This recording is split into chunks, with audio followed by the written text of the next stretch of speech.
Today's video I will show you how to play the new driving academy for Assetto Corsa Evo.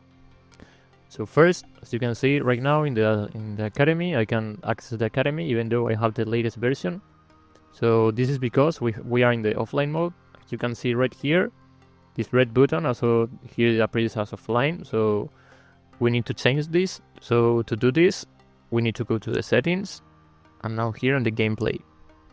Here, as you can see, we have the online mode. As you can see, it's turned off, so we need to turn this on. As you can see, we can click on this. Also, now if we click on apply, as you can see right now, we are in the online mode now. So if we go to the academy, as you can see, we can now access the academy. So we can now play the academy and do any driving license we want. You can go to the first one, for example, and as you can see, this is loading, so this means it's working.